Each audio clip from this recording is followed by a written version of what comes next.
Broadcasting from Salisbury University campus, this is WSDL Ocean City, NPR News Talk 90.7. Putting Delmarva first. Stay tuned for Delmarva Today with your host, Don Rush.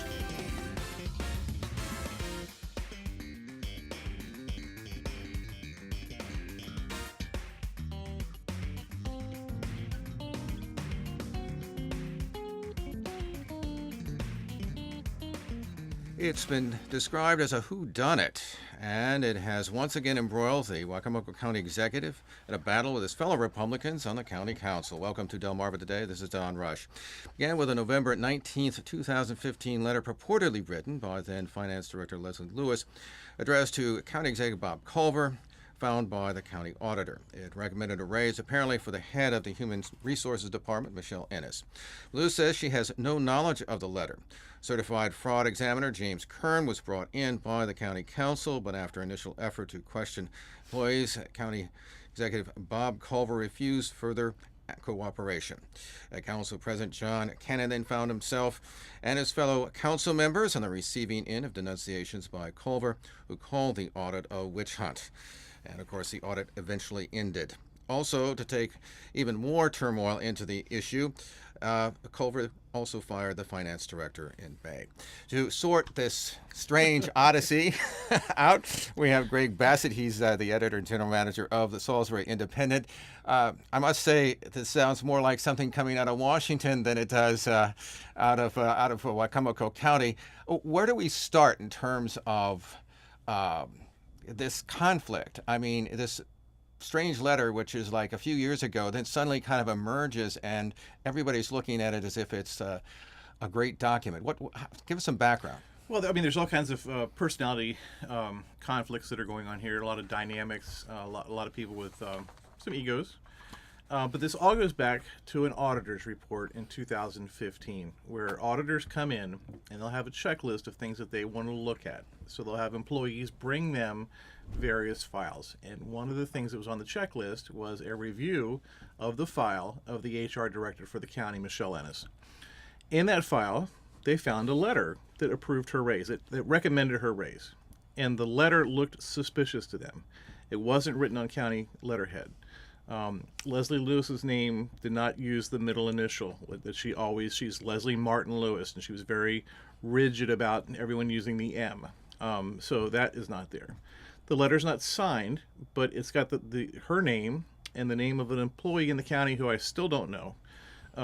Someone who is not high enough in county government that I could use them as a public source. So under the personnel rules, I do have to sort of protect their name, but I don't know the name. But it's someone who either works in the finance office or the HR office somewhere in the county who is not part of the big picture. So anyway, the auditors started asking questions about this letter.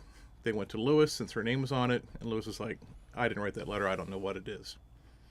So at this point, they decide to hire an outside auditor or outside the fraud examiner. So what does he find, and what was his experience like in terms of dealing with the county executive? Well, there are two things that happen. First is that the auditors do go ahead and close the books on 2015, the fiscal year 16, and declare that everything's in order, they don't have any big problems.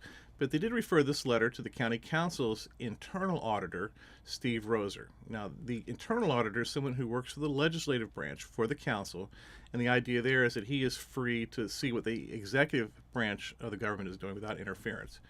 So it was referred to him initially, and then he took it to the county council, and they were like, we don't know what to make of this thing. We don't know if it's big or not. Among themselves, they couldn't decide how serious it was. At first, they were like, oh my, yeah, this is serious. And then as time went on and they thought about it more, they couldn't decide how important it was, so they hired the forensic auditor who came in and did the investigation. And so what did he find? What was his experience like with the county executive? Well, you can argue he did everything wrong, but that's how these auditor guys are. They're not friendly, fun guys. They come in and they raise an air of suspicion and they drill on you. So he arrived last fall at the county government building, and he asked to talk first to the woman whose name is on the letter, other than Leslie Lewis. And as I said, she's not a higher echelon person. She felt very intimidated by the auditor. She admitted immediately that she wrote the letter. And she said she couldn't speak anymore unless her supervisor was there. So her supervisor arrives, and the county executive arrives with him, or her. I'm not sure if it's a him or her. And now I think about it, it must have been a her. But anyway, county executive arrives. He's like, "What are you doing?" Auditor explains his purpose. County executive, blindsided by this, was pretty offended. They had a tense interaction. And the auditor was invited to leave, that no more county employees were going to speak to him that day. So, by the way, just let me get clear. So, the individual that he talked to, the auditor talked to, that individual said that they did write the letter. Yes. Okay. That has not only the employee's name on, but also Michelle Ennis's name on. Yes. Okay. Yeah. It was the raised letter that went into Michelle's file. Okay. So then you get this response by the county council of deciding ultimately to end the investigation, even though they spent a few $1,000s. Well, there's back and forth about whether the county executive was going to let people be interviewed by the auditor. In the end, the county executive, once he knew who wrote the letter and what the circumstances of the letter were, to him, there was no need for the investigation to continue. There was nothing left to find out. The council wasn't so sure, though. They wanted to know on their own. And the auditor was frustrated because he wasn't able to deliver, a complete report. Not all the stones were unturned. He did not know exactly what happened. There's a conjecture, but he doesn't really know. So he wanted to continue interviewing. The county attorney Paul Wilbur got involved. They agreed that employees could be interviewed with an attorney present if the stuff was recorded. That all fell apart. That never happened. So the auditor, in his report to the county council, said that he could not determine what had happened, and that audit cost $19,700. Okay. So then you get a response from the county executive, Bob Culver, who, as a matter of fact, denounced the audit as legally reckless, a fruitless witch hunt, dishonorable and appalling, and then he emerges with his own emails. It all sounds very familiar. Right.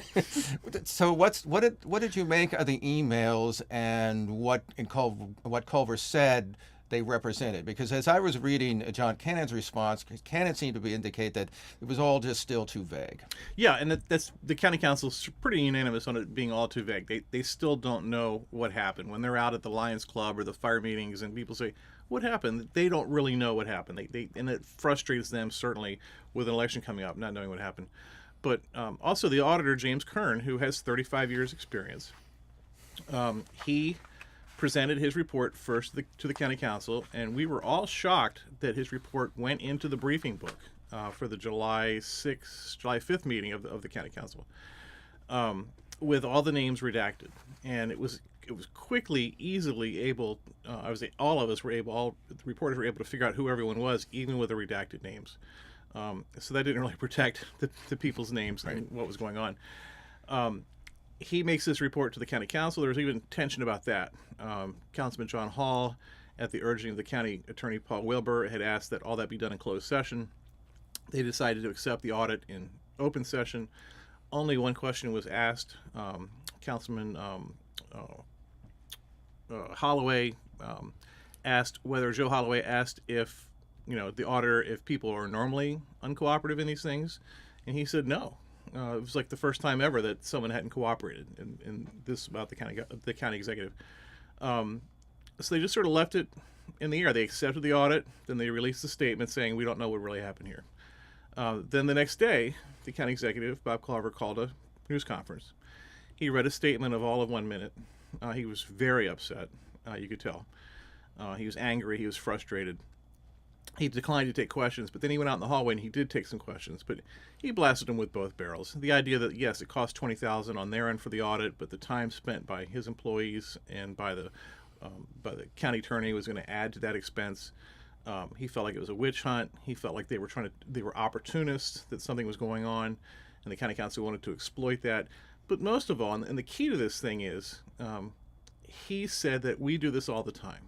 So someone will create a letter that goes into the file that backs up the electronic form that they fill out that actually makes it all official.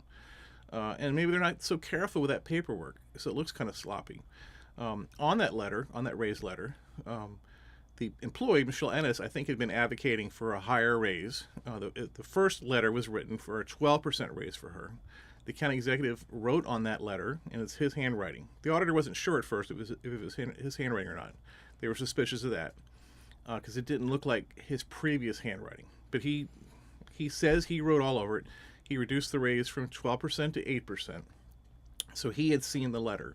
But his point was, we write letters like this all the time. Now, the emails that they refer to, so do they back up this idea that I mean, I think at one point I thought that it said that there was a different version of the letter in the emails. Is that right? That's where I'm still confused, and I have more reporting to do. The county executive released a copy of the letter that was unredacted, but it's a different version of the letter. So it's the letter with the underling employee's name removed and only signed by Leslie Lewis, purportedly signed by Leslie Lewis, seemingly signed by Leslie Lewis, who has maintained that she never signed the letter or saw the letter. In the email string, which I don't know how conclusive it is because it's really kind of muddled, there's a conversation where they're going to go meet the county executive to talk about some stuff. I don't think it's exactly this raise. I guess it was this raise and other things. And Leslie was told to bring the letter with her, bring the letter along so we can look at the letter. So that would make it seem like she knew about the letter, but it's hardly conclusive. So what is it? I mean, we get this fiery reaction by the county executive, but I'm reminded that this is not the first dispute that this county executive has had with the council, and he talks about people having political agendas. What's beyond, if we step back from just the scandal or whatever you want to call it, what else is going on here? Because it sounds like there's some other dynamics that are happening simultaneously. Yeah, they're all flexing their muscles. And the county executive, again, at the end of this thing, said, I just wish they had come to me. If they'd just come to me in the beginning, I could have explained what happened and none of this would have been necessary. The council's attitude is he would have talked his way out of it. We needed to do our job and keep him accountable. That's what the branches of government do. So that's their attitude. But he's the county executive. He wants to run things. He wants the council to follow him. And they don't always follow him. So in the budget, it was the same thing. There was a problem in the budget. The council cut taxes. Surprisingly, shockingly, they had not done anything to indicate they were going to cut taxes. They cut taxes. They used the cuts. And they also added some funding to the school board for some school board programs so that people had wanted in public hearings. And it was just a shocking list that they had turned in. Well, they weren't, because they were not involving the executive in what was going on, they didn't follow the rules exactly right in terms of the budget. So they ended up with a budget that was not balanced and had things miscategorized. So there was a back and forth about that. They only wanted to make right what they had done. The county executive wanted to open things up and renegotiate some other things in the budget because instead of spending the money on education, he wanted to spend some money on public safety. There was a back and forth about that, and they refused to engage him. So when they first cut taxes, his attitude, what he said over and over again, is if they had just come to me, we could have worked this out together and there wouldn't have been the mistakes made, which almost made the budget late. But it was all taken care of in time. Are there any political ambitions by any of these council members that would have some impact on whether or not on his own future prospects, that is Culver's future prospects? I mean, is there anything in the wind here as to why? Because I mean, he seemed to implicate that there's more going on than just simply the traditional give and take between the executive branch and the legislative branch. Yeah, the consensus would be that the county council president, John Cannon, will run for county executive. Now, he's never said that he'll run. He's actually made moves contrary to perhaps running. There was talk that Senator Addie Eckert might retire from the state Senate. John moved his house from Nutter's Crossing in East Salisbury out to the west side, so he's in District 37. So potentially he could run for a seat out there. There's talk of that. He hasn't really shown to me that with his own business and everything he has going on that he really wants to spend the time to be county executive. But he's obviously torqued at Bob Culver. It's obvious that they do not get along, which is fascinating to me because they grew up together in Salisbury. They've known each other their entire lives. John was from a sort of wealthy family, a power family. His father was a delegate and major property owner in town, very influential. Culver's from the other side of the tracks. He had to work a lot harder in his mind. So there's a very interesting dynamic that goes on there. But beyond John Cannon, I can't find anyone who really wants to run. There's no Democrat that I can find who wants to run, and there's some Republicans who don't really meet the threshold, I would say, to be like, real like scary candidates at this point in a primary.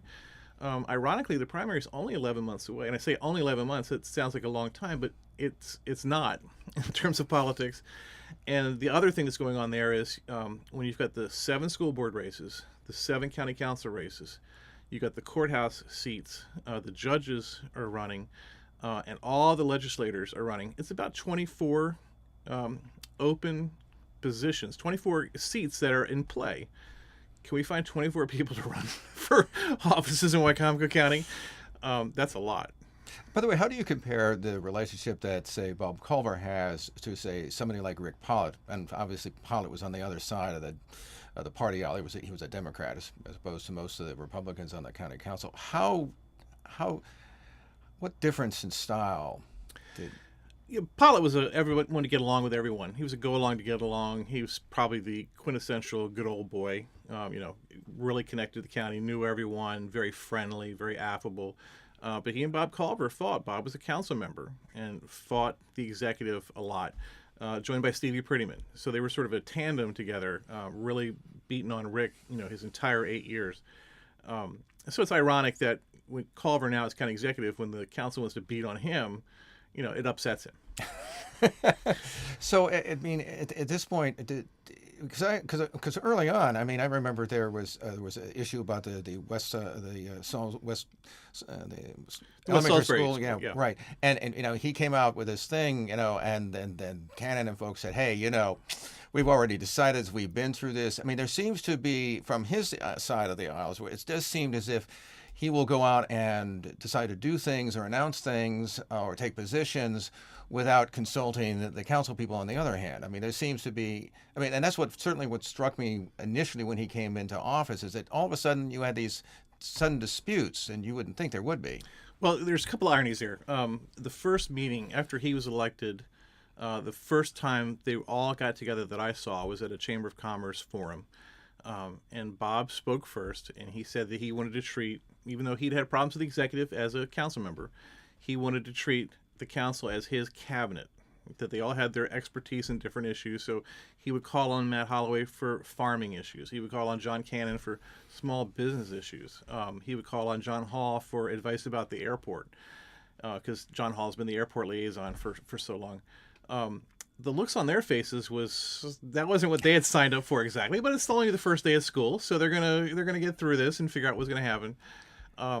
But then that went off the rails very fast because he did try to change some things right away. And one was the West Salisbury construction project, and the other was phase 3 of the Bennett project. Now, I have to give Bob credit or understanding. He was saying what people had told him, the people who got him elected, what they said. We don't need to spend all this money on West Salisbury School. Most people don't even know where West Salisbury Elementary is because it's out in a place that most people don't get to. It's not on the way to anything, if that makes sense. And same thing with Bennett. Like, what do we need all this money for these athletic fields for Bennett? They were people who you could argue just don't get it, but they were the voices that were in his head when he got elected. So he wanted to do things in a better way, so he could tell everyone, hey, I tried, and maybe made some success, maybe he didn't. But both of those projects were out of the barn. They were too far along in the process for him to change. But I do admire that he stuck up for it. I mean, he went to Bennett, met with like 300 high school kids and tried to explain his plan. They shut him down. They were like, no, this is, we're going to get these fields. And it was very interesting to watch. And I think he learned from that. I do. But he tried to go out and do what his constituency asked him to do or wanted him to do. So you think he's changed then over the years? Or well, you're talking about him and Pollitt, yeah. The difference. He's much more hands-on than Pollitt. I mean, Bob is there every day. He's working. He's involved in everything that goes on. He's with Wayne Strasburg, who's a holdover from the Pollitt administration. Works very closely with Wayne. He's very connected to county employees. He's there all the time. Rick was sort of a different school. Rick was there all the time, was there a lot, but he wasn't as involved. He let the staff do more of the work. You could say that he drove around and cut ribbons and sort of was the ambassador for the county, more so than Bob. But Bob Culver is in there with his sleeves rolled up every day working. Now, one of the things that also struck me is that the Culver and the county were much more amenable to trying to figure out with the city about services and about the duplicate services. But then you have this sort of breakaway fire department, this volunteer fire company, and he seems to have gotten himself into a fix with that as well. Yes, So I can understand his point of view too. He's got a problem out at the airport. Piedmont's going to stop maintaining the fire service out there, which they've done forever. Someone's got to do it. It's in the Parsonsburg district, but under the rules, you have to be at a burning plane within 3 minutes.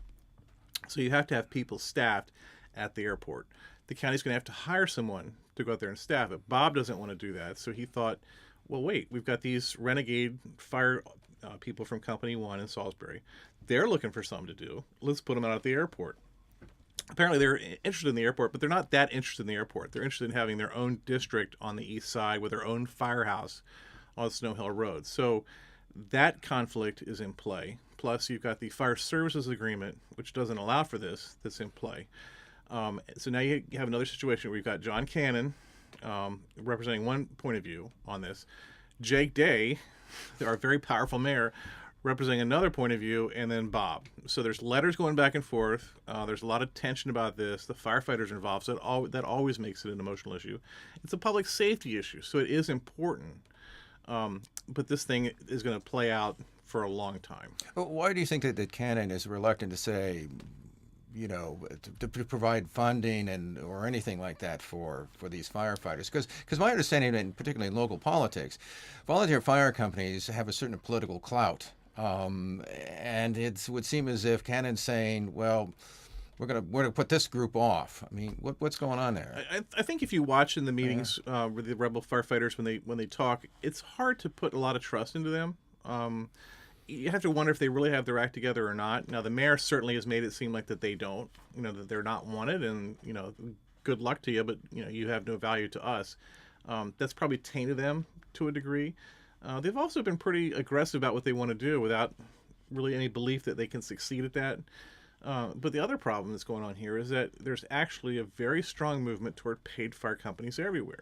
So volunteers are sort of showing that they can't always get the job done. My grandfather was the fire chief in Ocean City, so for me to say this is sacrilege.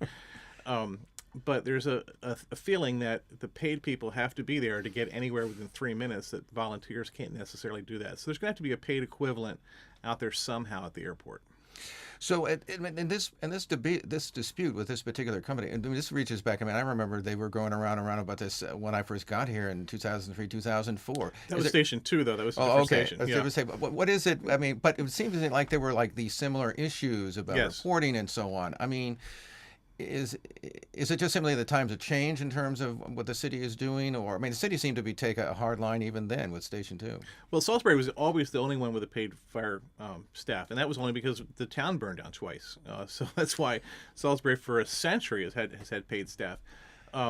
But it's these guys who are involved in firefighting volunteers, it's all they care about. I mean, they're really into this. So they're big proponents of themselves. They're proponents of their equipment. They spend a lot of money. I mean, there was the suit here where the volunteers who were kicked out of Station 1 in Salisbury, they wanted their equipment back. They valued the stuff that they had bought for the city to help the fire thing at over $700,000.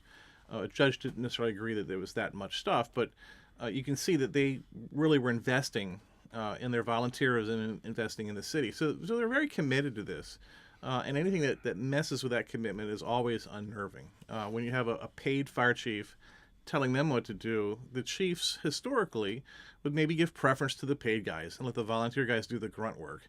And that's not how it was historically. They had their own volunteer chief who gave them orders. The paid chief gave the paid guys orders, and the people at the top sort of worked it out.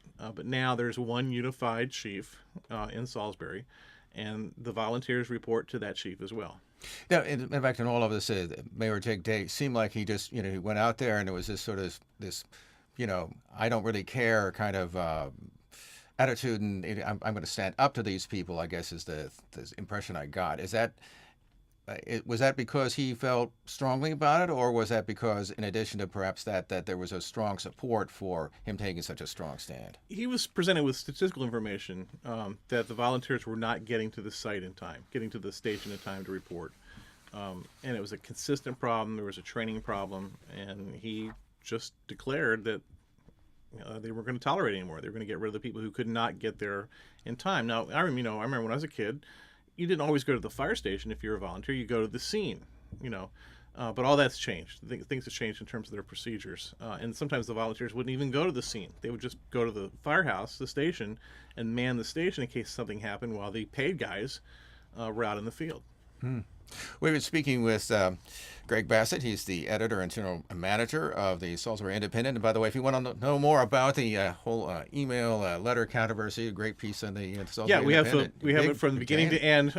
So I think I've answered pretty much every question I've been asked about it. It's quite a long read, and I apologize for that. And we appreciate you stopping by and chatting with us. Thanks, Don. This has been Delmarva Today. I'm Don Rush. Thanks for listening. Thank you for watching Delmarva Today, a production of Delmarva Public Radio. Production and audio engineering by Chris Frank. Hosted by Don Rush. For podcasts, visit delmarvapublicradio.net or subscribe to the Delmarva Today podcast on iTunes. Delmarva Today can now be seen on PAC 14. For the Delmarva Today schedule, visit pac14.org or view the latest issue of the Daily Times.